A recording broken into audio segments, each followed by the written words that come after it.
Quiero comenzar esta mañana contándoles la historia de una hermana que ha llegado a ser muy conocida debido a su testimonio. Am, es la hermana Corrie ten Boom. Corrie ten Boom. Es muy probable que si le preguntan a sus niños con respecto a ella, les cuenten, puesto que hemos relatado su historia en varias ocasiones en, en- en las clases de escuela bíblica y a veces en la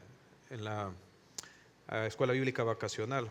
Ahora, pero ¿quién era Corrie ten Boom? Corrie ten Boom era una cristiana holandesa, que junto a su familia ayudó a salvar a cientos de judíos durante la ocupación nazi durante la Segunda Guerra Mundial.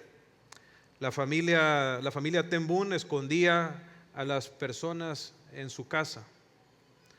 Ahora, en 1944 ellos fueron descubiertos y fueron arrestados. Y como resultado, Corrie y su hermana Betsy fueron enviadas al campo de concentración de Ravensbrück. Allí Betsy, la hermana de Corrie, falleció debido al maltrato, el abuso y las duras condiciones que le proporcionaron allí en ese campo de concentración. Después de la guerra, Corrie se dedicó a viajar por el mundo para compartir su testimonio y predicar del perdón que se encuentra en Cristo. Resulta que en uno de sus viajes ella regresó a Alemania y después de hablar acerca de la importancia de perdonar, resulta que se le acercó un hombre, y desde el momento en que Corrie lo vio, ella lo reconoció. Era uno de los guardias más crueles del campo de concentración donde ella había estado. Y uno de los guardias que ella consideraba que tuvo mucho que ver con el fallecimiento, con la muerte de su hermana. Resulta que este hombre se acercó a ella, le extendió la mano y le pidió perdón. Él se había convertido en cristiano. Resulta que en ese momento Corrie sintió que no podía perdonarlo. En el instante que lo vio venir a acercarse a él, se le vinieron todos los recuerdos de su estadía en el campo de concentración y todo el dolor por los abusos y en particular el maltrato que ese guardia les había dado, se le vino a su mente. Pero al mismo tiempo, también otra cosa vino a su mente. Y eran las palabras del Señor Jesús, donde nos llama a perdonar como Él nos ha perdonado a nosotros. Fue así que, por el poder de Dios, con la ayuda del Espíritu Santo, ella pudo perdonar a aquel hombre. Con gran esfuerzo, ella le extendió la mano y le dijo: te perdono, hermano, con todo mi corazón. Ese acto de perdón los transformó a ambos. Aquel guardia, ex guardia, se conmovió profundamente al experimentar el perdón que él no podía darse. Y Corrie experimentó una libertad emocional aún más profunda. Incluso más adelante ella contó muchas veces de cómo uno experimenta el amor de Dios cuando decidimos perdonar aún a nuestros enemigos. Aún a nuestros enemigos. Ciertamente, hermanos, el amor es la marca distintiva de un creyente en Cristo. ¿Cómo no vamos a amar cuando hemos sido tan amados por Dios. Él nos amó a nosotros siendo sus enemigos, siendo aún pecadores, dice la Escritura, Cristo murió por nosotros. Estando nosotros muertos en nuestros delitos y pecados, viviendo en rebelión contra Dios, aún allí Él nos amó a nosotros. El amor de Dios es un amor perdonador, es un amor generoso, es un amor incondicional, es un amor inagotable, es un amor sustentador, proveedor, sacrificial, inquebrantable, eterno, constante, paciente, protector y transformador. Si nosotros hemos gustado este amor, el amor de Dios, lo que Él espera es que nosotros amemos. Que nosotros amemos. Y que amemos como Él ama. Eso implica amar incluso a nuestros enemigos. El apóstol Pablo nos habla acerca de la naturaleza inquebrantable del amor de Dios en Romanos 8, cuando dice lo siguiente: ¿qué pues diremos a esto? Si Dios es por nosotros, ¿quién contra nosotros? Y el que no escatimó ni a su propio Hijo, sino que lo entregó por todos nosotros, ¿cómo no nos dará también con Él todas las cosas? ¿Quién acusará a los escogidos de Dios? Dios es el que justifica. ¿Quién es el que condenará? Cristo es el que murió, más aún el que también resucitó, el que además está a la diestra de Dios, el cual intercede por nosotros. ¿Quién nos separará del amor de Cristo? ¿Tribulación, o angustia, o persecución, o hambre, o desnudez, o peligro, o espada? Como está escrito, por causa de ti somos muertos todo el tiempo, somos contados como ovejas al matadero. Antes, en todas estas cosas, somos más que vencedores por medio de aquel que nos amó. Por lo cual estoy seguro que ni la muerte, ni la vida, ni ángeles, ni principados, ni potestades, ni lo presente, ni lo porvenir, ni lo alto, ni lo profundo, ni ninguna otra cosa creada nos podrá separar del amor de Dios que es en Cristo Jesús, Señor nuestro. Dios ama porque Él por naturaleza es amor. Ahora, si nosotros hemos experimentado ese amor del cual les acabo de leer, ese amor inquebrantable, ese amor que llevó al Señor a enviar a su Hijo a sacrificarse por nosotros, ¿qué espera Dios que hagamos nosotros? Él espera que nosotros amemos, que amemos. Y en particular que amemos a nuestros enemigos, que amemos a la gente que nos hace mal, a la gente que nos trata mal. Y de eso es lo que vamos a estar viendo en la porción que vamos a estar abordando esta mañana, hermanos. Quiero invitarles a abrir sus Biblias e ir a Lucas capítulo 6, versículo 32. Lucas capítulo 6, versículo 32. Dice así la palabra de nuestro Dios: porque si amáis a los que os aman, ¿qué mérito tenéis? Porque también los pecadores aman a los que los aman. Y si hacéis bien a los que os hacen bien, ¿qué mérito tenéis? Porque también los pecadores hacen lo mismo. Y si prestáis a aquellos a quienes de quienes esperáis recibir, ¿qué mérito tenéis? Porque también los pecadores prestan a los pecadores para recibir otro tanto. Amad pues a vuestros enemigos y haced bien y prestar, no esperando de ello nada, y será vuestro galardón grande y seréis hijos del Altísimo, porque Él es benigno para con los ingratos y malos. Sed pues misericordiosos, como también vuestro Padre es misericordioso. No juzguéis y no seréis juzgados. No condenéis y no seréis condenados.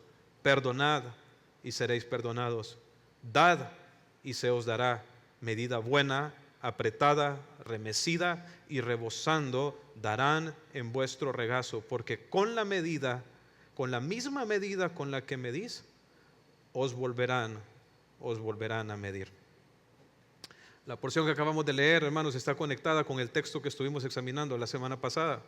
Y como recordarán, el Señor Jesús le está enseñando a sus discípulos respecto a cómo aman a aquellos que pertenecen a su reino, cómo aman a aquellos que son hijos de Dios. Y como notamos en la lectura, el punto central es justamente ese, es mostrarnos cómo deben amar los que somos hijos de Dios. Los hijos de Dios aman a sus enemigos. ¿Cómo sabemos que ese es el punto central? Pues porque Jesús lo recalca. Vemos en el versículo 27, que estudiamos la semana pasada, donde Jesús le dice a sus discípulos: pero a vosotros los que oís os digo, amad a vuestros enemigos y haced bien a los que os aborrecen. Y luego lo vemos nuevamente en el versículo 35, cuando el Señor Jesucristo nos dice, ¿verdad? Ahí en la porción que acabamos de leer: amad pues a vuestros enemigos, haced bien y prestad, dice, no esperando de ello nada. Entonces, vemos que el llamado que Jesús nos está haciendo es a amar, y en particular amar a nuestros enemigos. Ahora, en los primeros versículos de esa sección que acabamos de leer en Lucas capítulo 6, ahí en el versículo 32 al versículo 34, Jesús está contrastando el amor que como hijos de Dios debemos de manifestar con el amor que manifiestan los pecadores. Ahora, ¿a quién está haciendo referencia Jesús cuando dice ahí pecadores? ¿Acaso no todos somos pecadores? Pues hay ocasiones en que la palabra o el término pecadores hace referencia a todos los seres humanos. Pero hay ocasiones en que el término pecadores se aplica única y específicamente a los incrédulos, a los impíos. En otras palabras, a las personas que no conocen a Dios, los que no tienen a Jesucristo. Y ese es en el sentido que Jesucristo lo está utilizando en esta porción que acabamos de leer. Jesús está contrastando a los que son los hijos de Dios, los hijos del Altísimo, con los que no lo son, Entonces, Jesucristo aquí nos está contrastando a cómo es el amor de los pecadores con el amor que nosotros, los hijos de Dios, deberíamos manifestar. Dice el Señor Jesucristo: por si ustedes aman a los que los aman, ¿qué mérito tenéis? Dice, porque también los pecadores aman a los que los aman. Y aquí quiero notar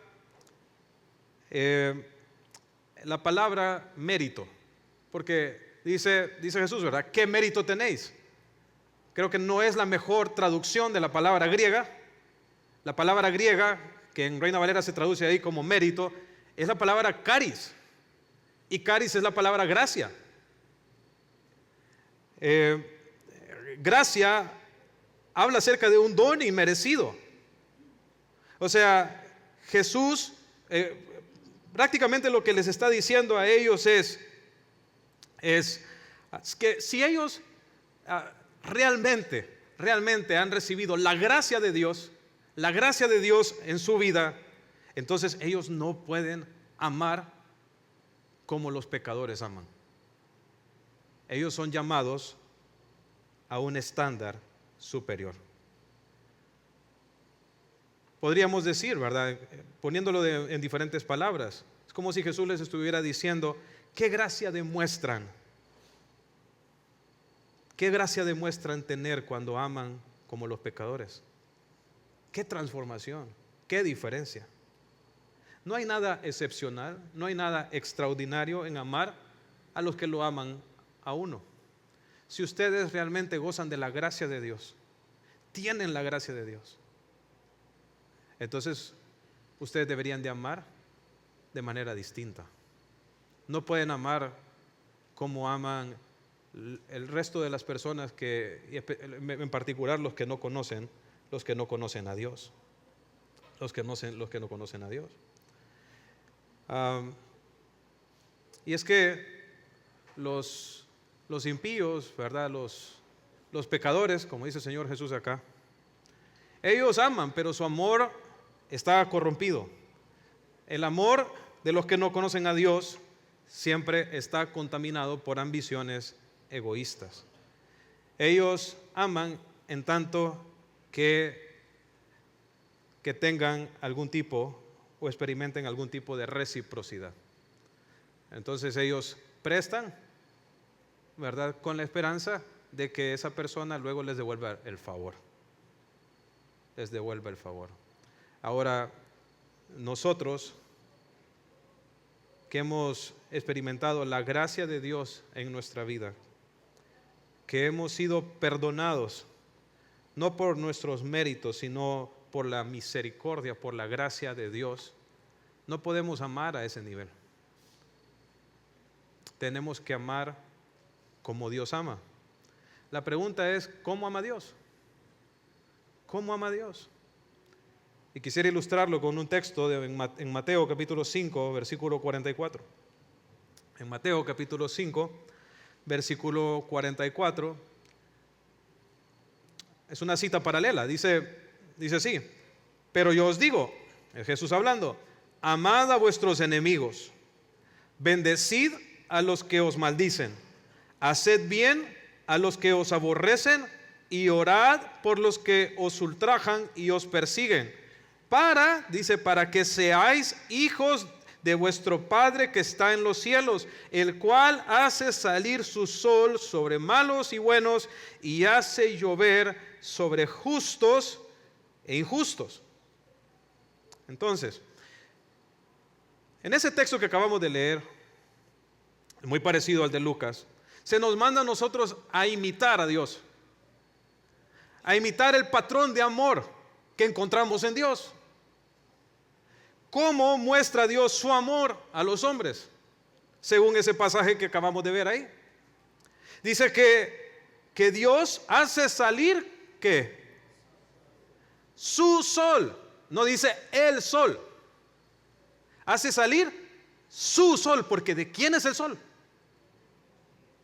Él es el creador omnipotente. Ese sol que nosotros vemos allá afuera está allí porque Dios lo hizo y le pertenece. Es suyo. Es suyo. Es suyo. O sea que cada vez que nosotros vemos a salir el sol, es una demostración del amor de Dios hacia los hombres. Nosotros sabemos que no podría existir la vida tal y como la conocemos sin el sol. Si quitamos el sol, en un instante nos volvemos un cubo de hielo y todos estamos muertos. El sol es el que infunde energía, vida a todas las cosas. Entonces, imaginen, hermanos, qué gran demostración de amor de Dios, que este mundo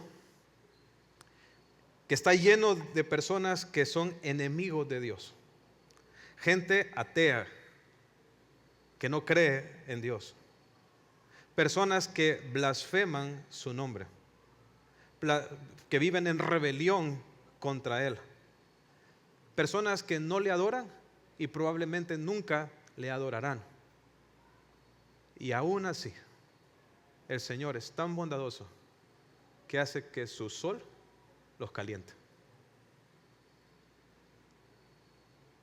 Dice, Él hace salir su sol sobre malos y buenos. ¿Y qué más hace el Señor? Hace llover sobre justos e injustos. Sobre justos e injustos. Perdón, justos e injustos. Ahora quisiera leerles otro pasaje que habla acerca de esta bondad general que Dios le manifiesta a todos los seres humanos. En Hechos 14, 17, dice Pablo, si bien nos dejó a sí mismo, no se dejó, dice, a sí mismo sin testimonio. Lo que está diciendo es que Dios siempre ha dado testimonio acerca de su existencia. ¿Cómo? Haciendo bien, dándonos lluvias del cielo y tiempos fructíferos, llenando de sustento y de alegría nuestros corazones.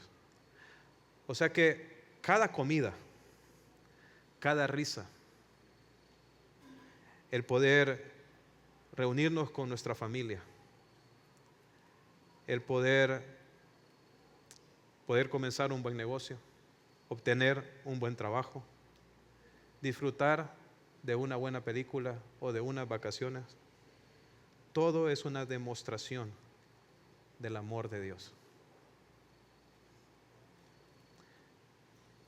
Y algo que el Señor le manifiesta indiscriminadamente a los buenos y a los malos, a los creyentes como a los no creyentes. Aún una persona blasfema que odia a Dios puede ir, sentarse en un restaurante, comerse una buena comida y reírse con sus amigos. ¿Todo por qué? Porque Dios es misericordioso. Porque Dios es amor. Entonces, si Dios, hermanos, si Dios es generoso con las personas que le desprecian y blasfeman su nombre, ¿cómo espera Dios que seamos sus hijos? ¿A quién se parecen los hijos? A sus padres. Si decimos que nosotros somos hijos de Dios, entonces debemos de parecernos a nuestro Padre. A nuestro Padre.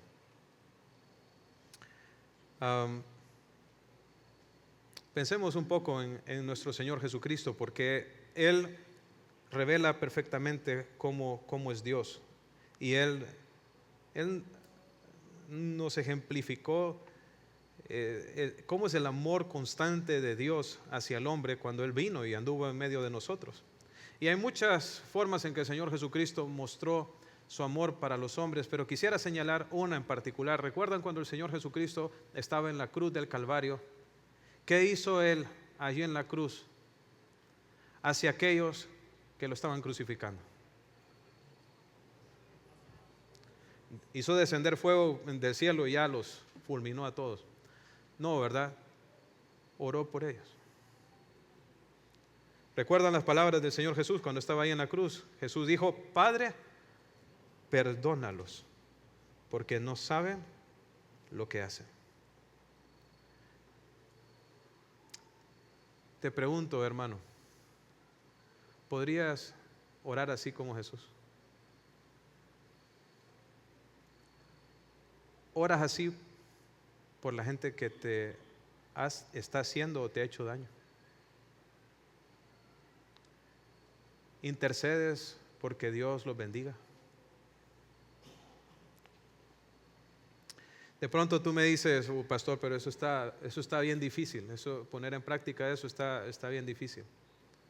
Pero yo tenía otra pregunta. ¿Eres hijo de Dios? ¿El Espíritu Santo ha hecho morada en ti? ¿Dios te ha dado un nuevo corazón? Pues si es así, entonces puedes. Si es así, puedes. No por tu fuerza, sino porque Dios está dentro de ti y contigo. Por eso puedes. Hermanos, el amar revela nuestra condición espiritual. Es una evidencia de si nosotros hemos llegado a ser hijos de Dios. El Señor ahí en el versículo 35 de Lucas nos dice: amad a vuestros enemigos, haced bien, prestad, no esperando de ello nada, y será vuestro galardón grande. Y dice: y seréis hijos del Altísimo. Esa frase, y seréis hijos del Altísimo, no significa de que cuando nosotros amemos a nuestros enemigos y hagamos todas las cosas que Jesús nos dice aquí, entonces vamos a ser hijos de Dios por hacer esas cosas. No, la frase significa que al hacer estas cosas nosotros vamos a manifestar o dar evidencia de que somos hijos de Dios, de que somos hijos del Altísimo. Y eso es justamente lo que nos está mostrando el Señor aquí. Si nosotros realmente hemos experimentado la gracia de Dios en nuestra vida, el perdón de Dios, si Él nos ha hecho nacer de nuevo, entonces nosotros debemos amar y en particular amar a nuestros enemigos. Quisiera aprovechar para preguntarles algo, hermanos. ¿Todas las personas en el mundo son hijos de Dios?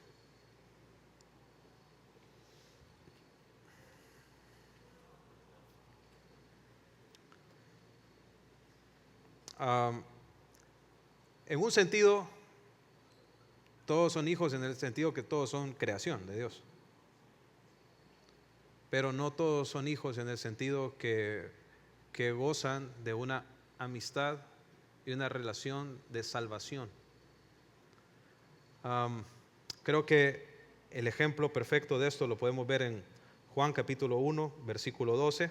Probable que algunos de ustedes incluso lo tengan de memoria. Juan 1:12 dice: mas a todos los que le recibieron, a los que creen en su nombre, les dio la potestad de ser hechos hijos de Dios, los cuales no son engendrados de sangre, ni de voluntad de carne, ni de voluntad de varón, sino de Dios. Entonces Jesús está hablando aquí acerca del nuevo nacimiento. Cuando nosotros nacemos de nuevo, entonces nacemos dentro de la familia de Dios y tenemos a Dios como nuestro Padre. Así cuando nosotros nacemos físicamente, ¿verdad? Tenemos nuestros padres que nos concibieron, que nos engendraron, ¿verdad? Valga la redundancia, son nuestros padres. De la misma manera, cuando nacemos de nuevo, espiritualmente, entonces llegamos a ser hijos de Dios. Entonces, la humanidad se puede clasificar en esos dos grupos: los hijos de Dios y los que no lo son. Y los que no son hijos de Dios, ¿de quién son hijos entonces? Es poco difícil decirlo. Son hijos del diablo. Así lo dice Romanos 8. Jesús dijo: vosotros sois de vuestro padre el diablo, y los deseos de vuestro padre queréis hacer. O sea, los hijos se dan a conocer por a quién se parecen. O sea, tú sales todos los días y amas vivir en la carne, amas vivir en el pecado. Entonces, ¿de quién eres hijo? No te engañes, ¿verdad? Eres hijo de Satanás. Y si hoy te estás dando cuenta de eso, pues es que es el Señor misericordioso que te trajo aquí para que escucharas eso y que pudieras ser salvo. Porque si hoy te arrepientes y crees en Jesucristo, puedes llegar a ser un hijo de Dios. Entonces, los hijos de Dios, ¿quiénes son? Son los que hemos sido engendrados, no por la voluntad de sangre, voluntad de varón, no es por el esfuerzo humano, sino los que hemos nacido de Dios por la fe en Jesucristo. Entonces, ¿qué pasa? Si nosotros, hermanos, realmente hemos nacido de Dios, hemos puesto nuestra fe en Jesucristo, entonces el amar va a ser algo que nos caracteriza. Porque el amor es una evidencia de que el Dios que es amor mora en nosotros y de la transformación que Él hace del corazón de una persona. Ahora, también el Señor nos habla ahí acerca de la recompensa. Dice que nosotros debemos amar a nuestros enemigos, hacerles bien, prestar, no esperando de ello nada, y será vuestro galardón grande, y seréis hijos del Altísimo. Ahora,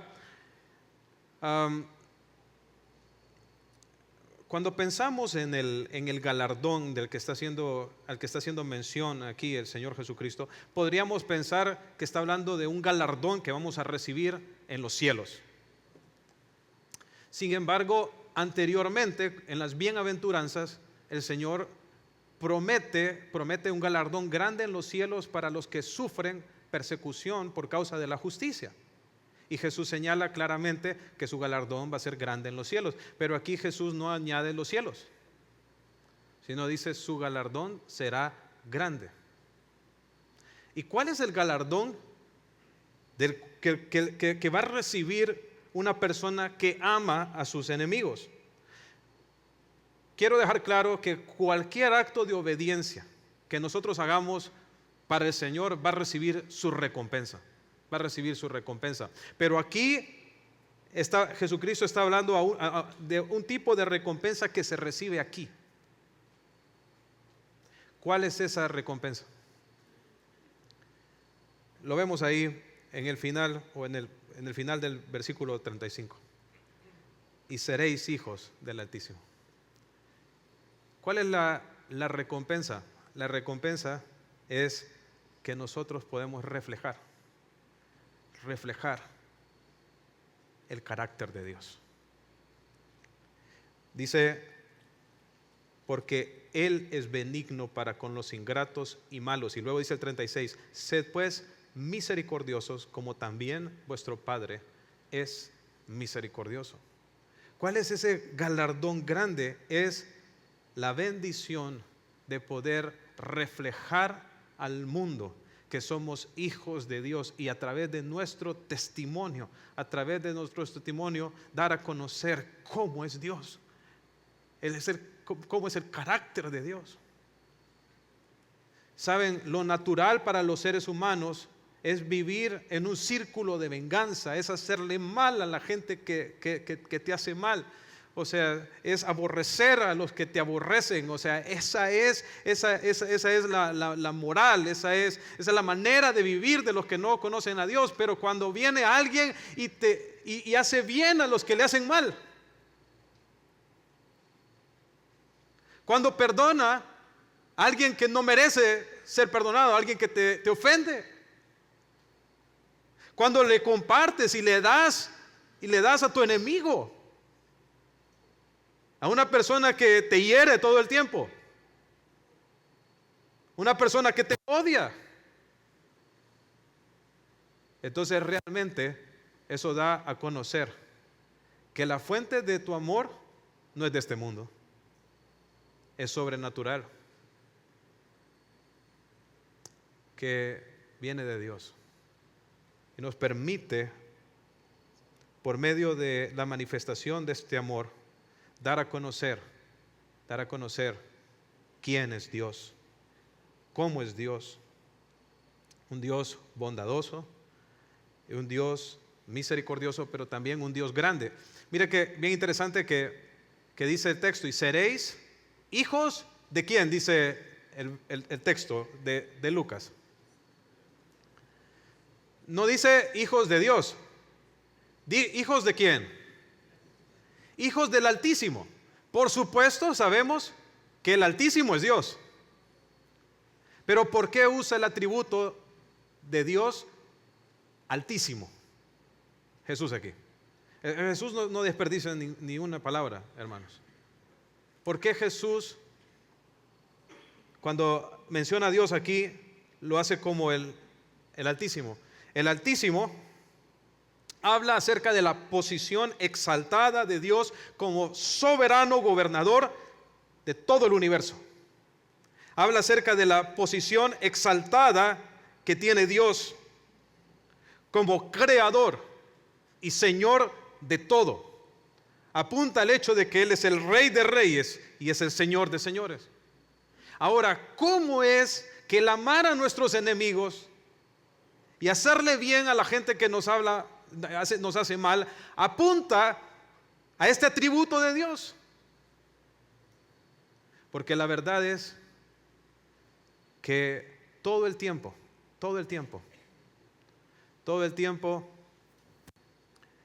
los pecadores están gozando de la misericordia de este Dios omnipotente. Miren, si Dios, hermanos, no solamente es el creador, sino también el sustentador de todo. Él es el soberano Él es el Rey de Reyes. ¿Por qué entonces no ha destruido a los pecadores? ¿Por qué les da de comer?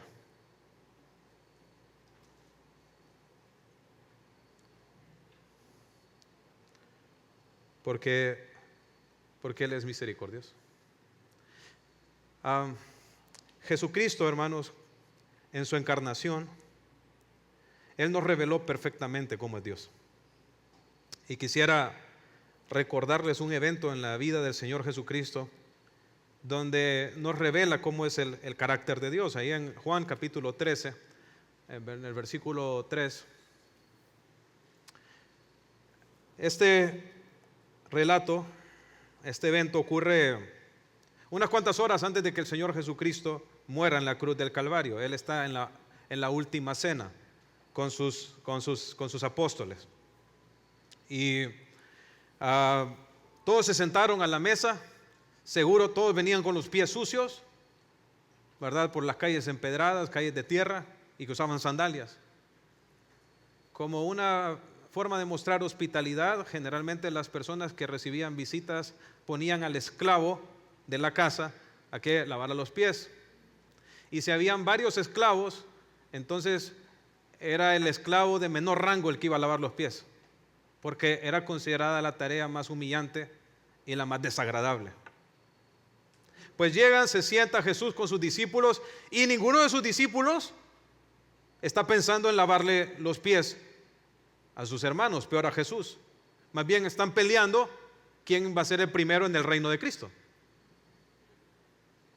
Y en el versículo 3 dice, sabiendo Jesús, dice, que el Padre le había dado todas las cosas en las manos. ¿Qué está diciendo Jesús? Él sabía de dónde había venido. Él sabía quién era Él. Él era el Rey del universo, aquel en el cual el Padre decidió juntar todas las cosas, que Dios le había dado todas las cosas en las manos, y que había salido de Dios y que a Dios iba, y que iba a retornar al estado de gloria donde había estado junto al Padre antes de la fundación del mundo. Y dice en el versículo 4, se levantó de la cena, se quitó su manto y tomando una toalla se la ciñó y luego puso agua en el hebrillo y comenzó a lavar los pies de los discípulos y enjugarlos con la toalla con la que estaba ceñido. El Rey del universo está ahí lavando los pies sucios de sus discípulos, está sirviendo. Así es nuestro Dios. Es un Dios que sirve a los sucios pecadores.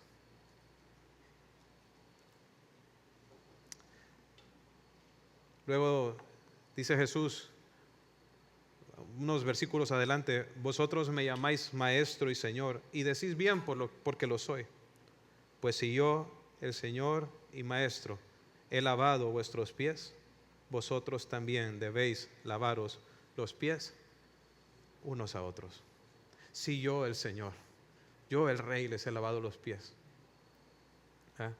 Ustedes que dicen que son mis seguidores, que son mis discípulos, ¿qué espera Él que hagan? Que también se laven los pies unos a otros. Ahora, quiero notar que había un personaje en esa cena que era enemigo de Jesús, que aborrecía a Jesús, que solo estaba con Jesús por conveniencia. Y Jesús sabía muy bien quién era él. ¿Quién era? Judas. ¿Y Jesús le lavó los pies a Judas? ¿Se los lavarías tú? Si tú supieras de antemano todo el daño que esta persona te va a hacer, ¿le hubieras lavado los pies?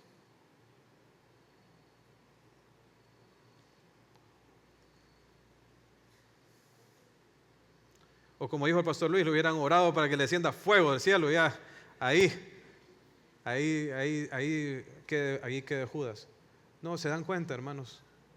El Señor no derrama su juicio de manera inmediata. El Señor es paciente, Él es misericordioso, Él es bondadoso y en este caso le muestra incluso bondad al traidor. Entonces, ¿Qué espera Dios de nosotros? Que seamos así como Él es, hermanos. En Efesios 5 dice, sed imitadores de Dios como hijos amados y andad en amor. O sea, Dios espera que le imitemos, que seamos como Él. Si somos hijos de Él, hermanos, eso es lo que Él espera que nosotros hagamos.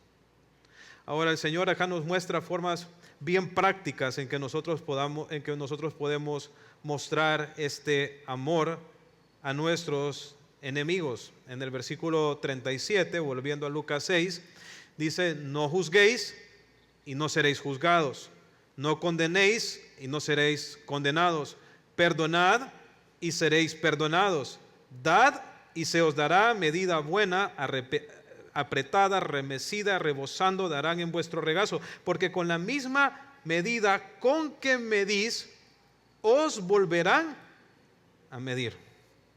Entonces, formas prácticas en que podemos mostrar el amor. Bueno, una de esas maneras es con acciones. Las hemos visto anteriormente, ¿verdad? Jesús nos dijo que le hiciéramos bien a los que nos aborrecían, a nuestros enemigos, que oráramos por los que nos persiguen, ¿verdad? Entonces vemos ahí, esos son acciones muy prácticas en que nosotros podemos mostrarle el amor a nuestros enemigos. O sea, como vemos también en Romanos capítulo 12, donde dice que si tu enemigo tiene hambre, ¿qué debería hacer? Darle de comer. O sea que si yo veo a mi enemigo con una necesidad, ¿a qué me mueve el amor hacia él?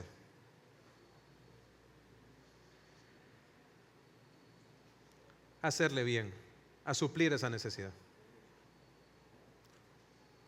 ¿Ustedes recuerdan la parábola del buen samaritano? Sí. Al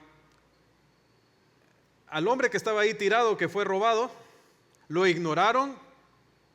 ¿Quién lo ignoró? Lo ignoró el sacerdote y lo ignoró el levita. Ahora, por la manera en que se relata la historia, podemos inferir que ese hombre que estaba ahí tirado era judío. Y quien lo estaba ignorando eran sus propios compatriotas. Y no solo sus propios compatriotas, sino los compatriotas que estaban dedicados al servicio a Dios. ¿Y quién lo levantó, lo curó y pagó todo lo necesario hasta su recuperación? El samaritano. ¿Y cómo consideraban los judíos a los samaritanos?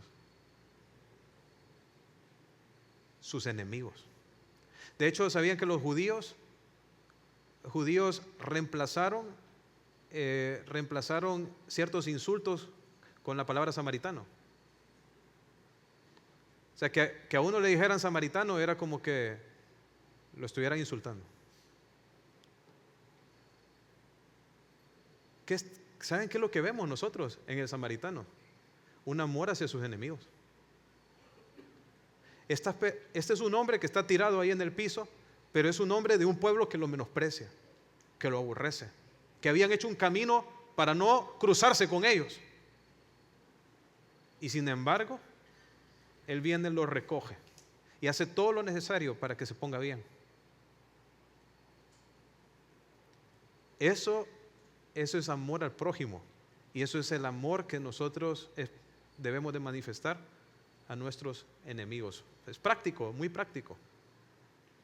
Muy práctico. Entonces, tienes a alguien en el trabajo que te odia, que te difama, que te está socavando, y de repente lo ves con una necesidad, necesita ayuda para hacer su trabajo. ¿Qué vas a hacer, hermano? No, por favor, hermanos, ya me preocuparon. ¿Qué van a hacer? Ayudarle.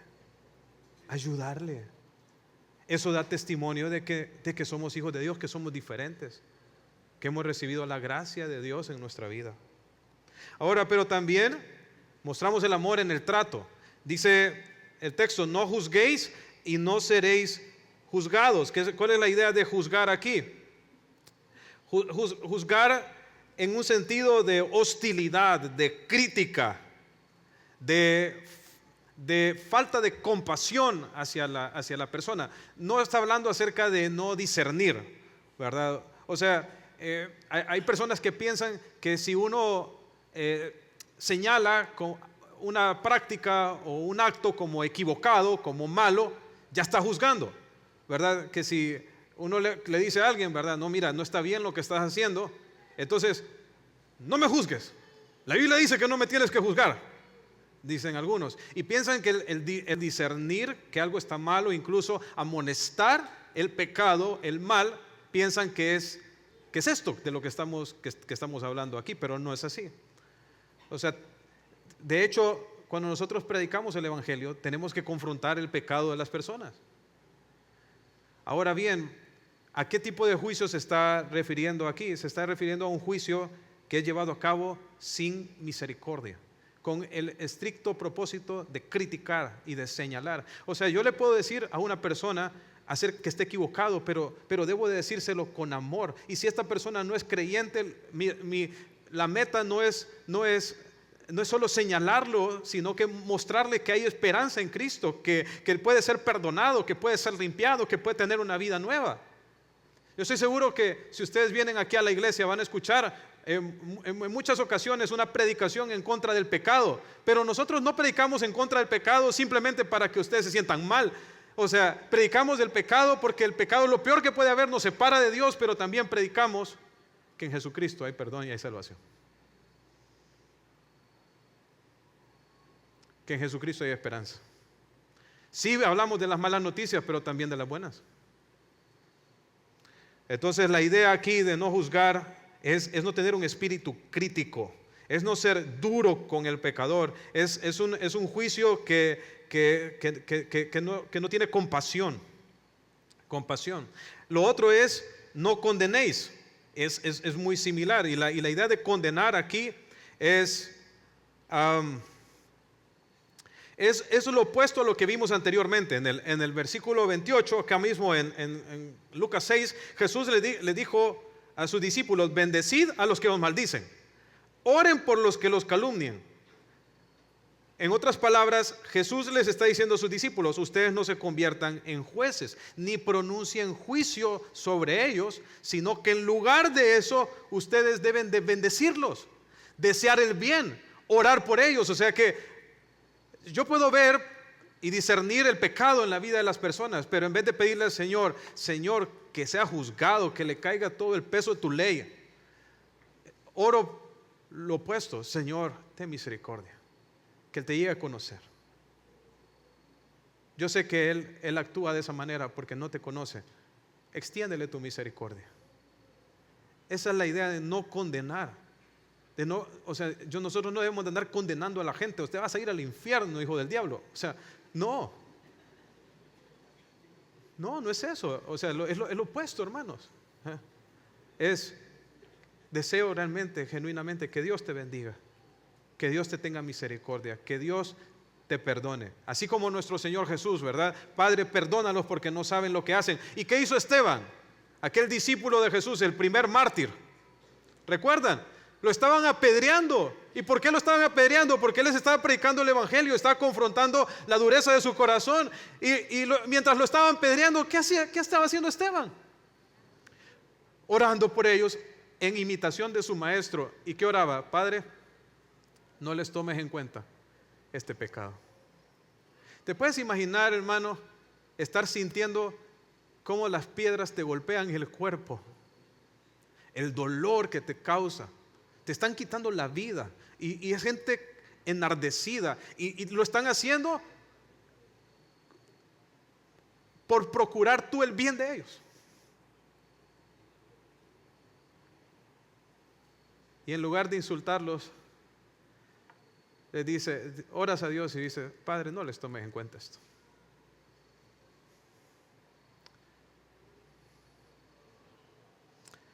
Así es como Dios espera que nosotros seamos. No condenéis, sino, ¿qué dice? Perdonar. Perdonar. Perdonar ¿qué es perdonar? Es cancelarle la deuda. Yo no le voy a devolver lo que me hizo. Perdonar. Los cristianos tenemos una deuda de perdón. Por eso no podemos ser unos resentidos, no podemos ser unos amargados, no podemos ser rencorosos. No podemos. ¿Por qué? Porque Dios nos ha perdonado una deuda de 10,000 talentos y no tenemos excusa para no perdonar la deuda de 300 denarios de nuestro consiervo. ¿Recuerdan la parábola del Señor? El Señor, el rey, le perdona al siervo la deuda que tenía, una deuda impagable, la deuda que nosotros teníamos con Dios, y Él cargó nuestro pecado sobre el Hijo para que nosotros pudiéramos ser salvos. Y ahora nosotros vamos a salir al mundo a agarrar del cuello a todas las personas que nos ofenden, cuando nosotros hemos sido perdonados tanto por Dios, cuando Él no hizo eso por nosotros o con nosotros. No, hermanos, hay que perdonar, hay que perdonar. Dad, dice, y se os dará.